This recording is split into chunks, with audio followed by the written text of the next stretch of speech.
అపరాధ పరిహారార్థ బలి ఇలాంటి బలులన్నీ అర్పించేవాళ్ళు. ఆ వాసన అది సువాసనగా ఇచ్చాడు. ఎక్కడ? ప్రత్యక్షపు గుడారంలో. ఆ బలుల వల్ల ఏమాత్రం కూడా పాపానికి నివృత్తి కలగలేదు. పాపోహం పాప కర్మగానే మిగిలిపోయింది. ఆ కర్మ తీసేయలేదు.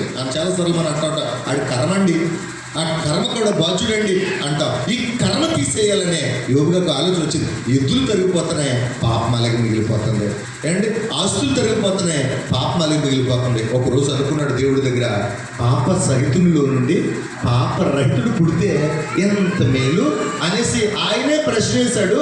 ఆయనే జవాబిచ్చాడు. ఏం జవాబు? అలాగున ఎవడునో పుట్టడు అన్నాడు. ఒక్క మాట గుర్తుపెట్టుకోండి, యోబు గ్రంథంలో పుట్టడు అని ఆయన కంక్లూడ్ చేశాడు. కానీ కొత్త నిబంధన వచ్చేసరికి ఆయన పుట్టి చూపించాడు. దేవుడికి స్తోత్రం కలిగినగాక. ఆయన పుట్టి మేలు చేశాడు ఈ భూమి మీదకి. నేను చెప్తున్నాను ఈ మాట. ఒకసారి ఈ మాట చాలా జాగ్రత్తగా గమనించాలి.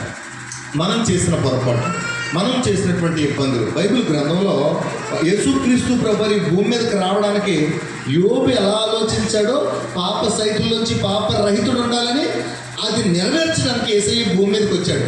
కొత్త నిబంధన వచ్చేసరికి యేసు ప్రభువు గురించి అలా పలికిందన్నమాట. 4 విషయాలు మీకు చెప్పడానికి చిన్న ప్రయత్నం చేస్తాను. ఒకసారి బైబిల్ గ్రంథాలు చూడండి.